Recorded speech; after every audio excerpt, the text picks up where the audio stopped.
श्री मां शारदा देवी के जीवन की कुछ घटनाओं का संकलन। एक दिन उन्हें जांचने के लिए श्री रामकृष्ण ने पूछा, तुम क्या मुझे सांसारिकता की राह पर खींच ले जाने के लिए आई हो? श्री मां ने बिंदु मात्र सोचे बिना ही उत्तर दिया, नहीं, मैं तुम्हें सांसारिकता की ओर क्यों खींचूंगी भला? मैं तो तुम्हारे इष्ट पथ पर तुम्हारी सहायता करने आई हूं। श्री मां ने भी एक दिन ठाकुर की चरण सेवा करते करते उनसे पूछा, मैं तुम्हें क्या लगती हूं? उत्तर में ठाकुर बोले, जो मां मंदिर में है उन्होंने इस शरीर को जन्म दिया है, अब नौबत में निवास कर रही हैं और वही अभी मेरी चरण सेवा कर रही हैं। मुझे तुम में सचमुच ही साक्षात आनंदमयी का स्वरूप दिखाई देता है। यह उनके मुंह की बात नहीं, अंतर की सत्य दृष्टि और अग्नि परीक्षा भी है, जो श्री रामकृष्ण एवं शारदा देवी जगत को दे गए हैं। श्री मां कई महीनों तक श्री रामकृष्ण के कमरे में उन्हीं के पास रात को सो जाती। देहबोध मुक्त भाव से श्री रामकृष्ण की प्रायः सारी रात समाधि में कट जाती। ऐसे समय श्री मां को पास में देखकर एक बार उन्होंने इस प्रकार स्वयं की परीक्षा ली, मन, इसी का नाम है नारी देह।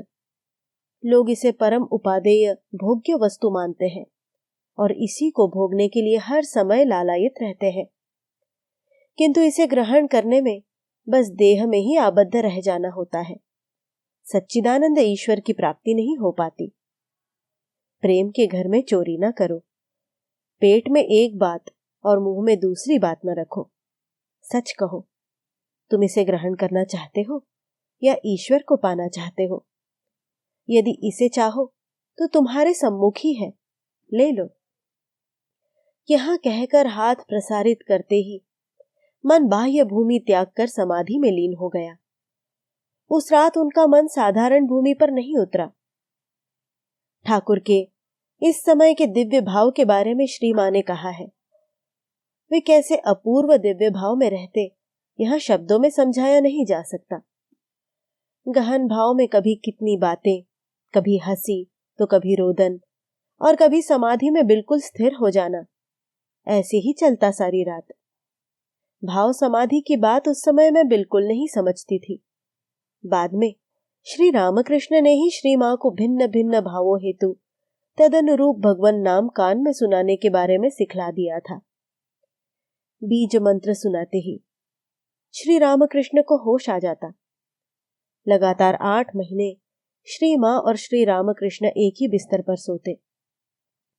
बाद में जब श्री रामकृष्ण को यहां समझ में आया कि कब उनकी भाव समाधि लग जाएगी, इसी चिंता में श्री मां सारी रात सो नहीं पाती, तो उन्होंने उनके सोने के लिए नौबत में अलग कमरे की व्यवस्था कर दी।